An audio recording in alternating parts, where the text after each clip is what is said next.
Here's the second of the 3 dashes in the roster, and this is also the first DLC character we are covering. We're over halfway through the list, and it's a little weird we're just now encountering a DLC character. Well, there is only one DLC pack consisting of 6 characters, and all are just the main Incredibles family in their vacation wear. This is Dash in his vacation wear. As you can see, his vacation clothing consists of a yellow tank top and red shorts. I put this Dash Parr above the regular Dash Parr because, well, I paid an extra $2 for this character. If I want the full extent of my money's worth, I want to play as this guy the most. Well, since it was $2 for 6 characters, Vacation Dash Parr is worth approximately 33 cents. And I also have a rule of $1 an hour for DLC. Basically, if a DLC costs, say, $5, if I think I could get 5 hours of playtime out of that DLC, I'd consider it worth buying.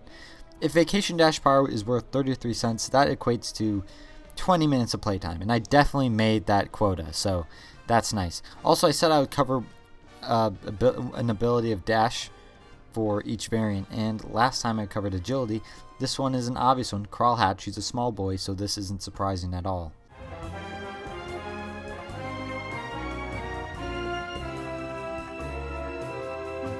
It's interesting how that, since the children of the Incredibles family don't have official superhero names like Mr. Incredible and Elastigirl, their Incredible suit variant is just their first name, while their casual clothing variant is their first and last name. That's interesting, yeah. Anyway, I chose the Incredibles Dash as the best variant because the Incredibles outfit is iconic. I love the design of it, and seeing it in Lego form is pretty cool. But now it's time for the final ability Dash has, which is exclusive to him. That's right, it's what he's known for: speed. Now, Lightning McQueen is also speed, but he can just go fast. Dash can do so much more than just go fast. There are several types of machines that only Dash can interact with. The most common is this red hamster wheel, with which Dash can interact with to make things happen. There are also these little podiums that Dash can use to run a little trail and make more things happen. Also, the same podiums can be found in the open world, and Dash can run around buildings and stuff using it. And to put the cherry on top, Dash can run on water. My only thing about Dash is races. While yes, he goes fast, and that makes him great for races, he gets a bit fidgety with turns. I'll always use Lightning McQueen as the go-to for open world races, but Dash will always be close to my heart.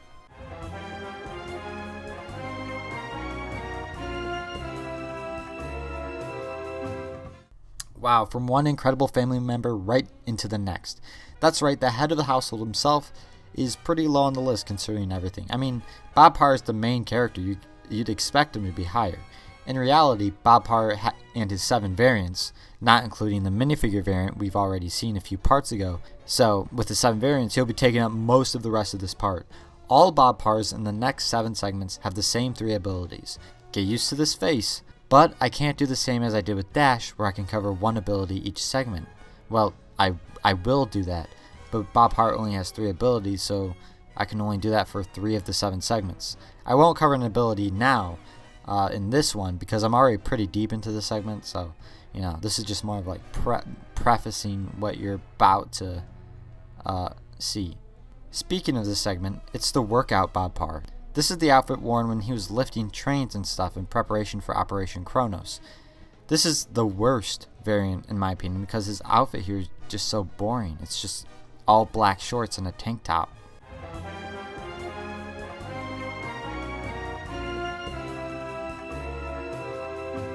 Here's the standard variant of Bob Parr, the one that doesn't have anything in parentheses after his name. This variant is taken after the disgruntled Bob Parr that worked in a cubicle after the time jump from the glory days, when supers were made illegal.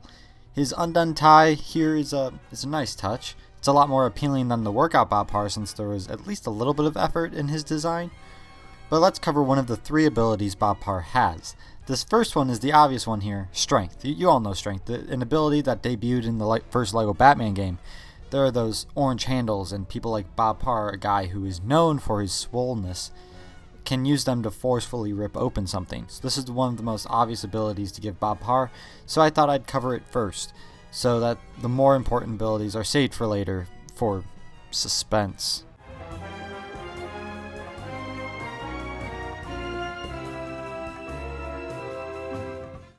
This right here is the Pyjamas variant of Bob Parr. You see him wearing this in Incredibles 2 when he's a stay-at-home dad while Elastigirl was out being epic. First off, why do they spell pajamas with a Y instead of an A? TT Games has done this before in Lego Indiana Jones too.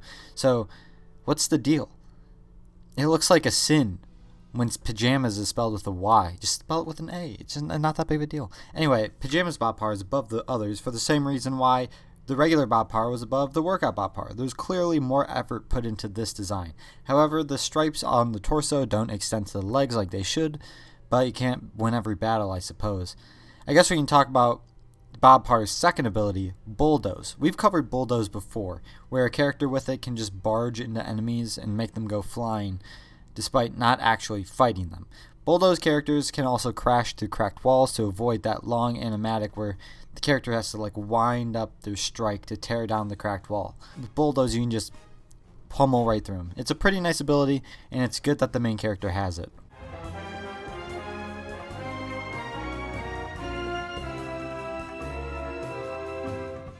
The Vigilante Bob Parr looks like an actual clown. I don't know why, but that big swole body of his, having that tiny regular minifigure head with the stud on top, is just really funny to look at. I think the stud pulls the whole look together, to be honest. That's why Vigilante Bob Parr is higher than the rest we've seen so far. It's just because he looks pretty frickin' dumb. I mean, the blue ski mask with the black suit, talk about a clash. Anyway, let's discuss the third and final ability that all Mr. Incredibles have. Not minifigure Mr. Incredible. Remember in that minifigure Mr. Incredible segment when I said that the minifigure variant is lacking a very important ability that all other Mr. Incredibles and Bob Parrs have? That's the ability I'm about to talk about. This cool new ability is called Incredible. Yep, that's it. Just Incredible. In pretty much every level you play as Mr. Incredible, you'll see this ability at least once to advance in the level. You'll see these red sparks under these huge items, and only Mr. Incredibles can lift them and move them. These things are everywhere, and it's exclusive to these guys, so yeah, they're pretty important.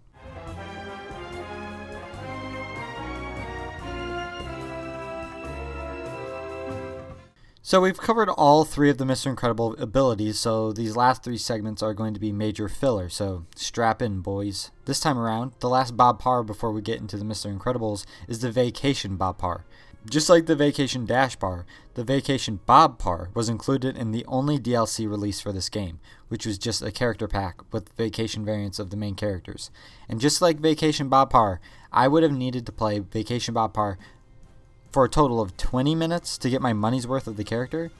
Did I play 20 minutes of Vacation Bob Parr? Probably not, to be honest, especially since I don't even have him down as the best of the Mr. Incredibles. But I do like his Hawaiian shirt, and why is he wearing khaki in a warm climate? TT Games falls short once again by not giving this man some shorts. His legs are probably on fire.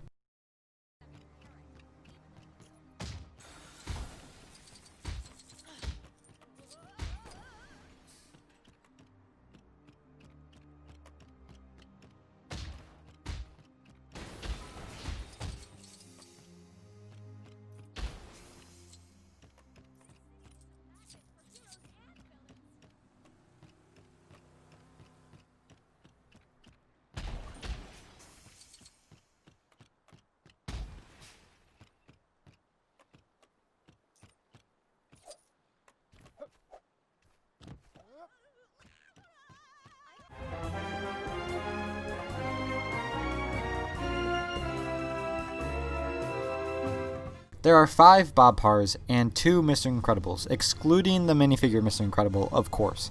All 7 of them do the exact same. However, I did make a point to put all of the Mr. Incredibles above the Bob Parrs. This should be obvious because the most action-packed things to happen in the Incredibles movies happens when the Incredibles are suited up, so I'm always going to be more in favor of the suited up Incredibles as opposed to their casual variants.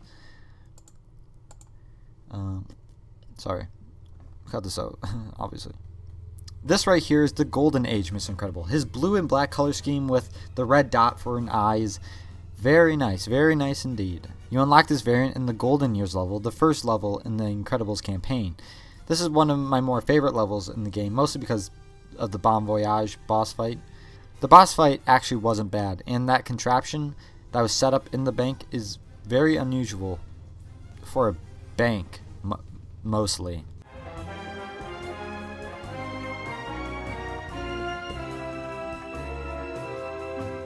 Finally, we've made it through all of the Mr. Incredibles in the list, and after this, we'll never see them again for the rest of the series. It's a little sad, but that's life.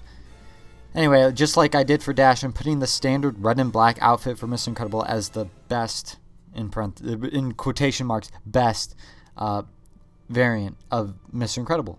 There's nothing that sets this guy apart in terms of abilities, but the outfit is just so iconic. In fact, I said the same thing about Dash, didn't I? Well, I'm too lazy to look up a synonym for iconic. Anyway, people may ask, or maybe I'm trying to stretch for time, but people may ask, if Mr. Incredible is an exclusive ability only to him and his variants, the Incredible ability, may I remind you, why isn't he higher? Well, his lack of abilities is what's holding him back. Quantity really is over quality in this game when it comes to abilities. The trick is to try to not switch characters as much as possible because it can be tedious to switch between characters, and sometimes they just take a while to load. Unfortunately, in free play, you'll find yourself switching to Mr. Incredible anyway because of his exclusive ability and how often you see it.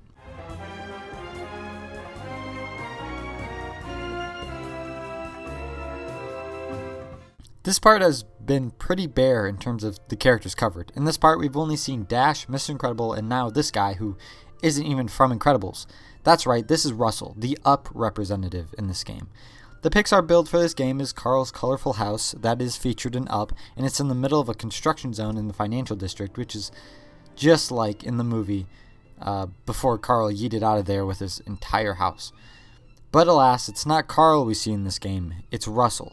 At first I was a little confused, but I agree with Russell being the better character to be featured in this game. This is also the first character in the list with 4 abilities. The first ability is Carl Hatch, obviously since he's a boy. The next ability is Fire, where he can interact with these bundles of wood to create a fire, where there's a fire icon. I can only recall using it once in the entire game, and that was in the camp in Outer Municeburg. Russell's third ability is Tracking, which is yet another new ability to the series, but not new to LEGO games at all. If you see a floating magnifying glass above the ground, a character with Tracking, like Russell, can follow a scent and then dig up wherever it leads to. Finally, the coolest thing about Russell is that he has the call-in ability.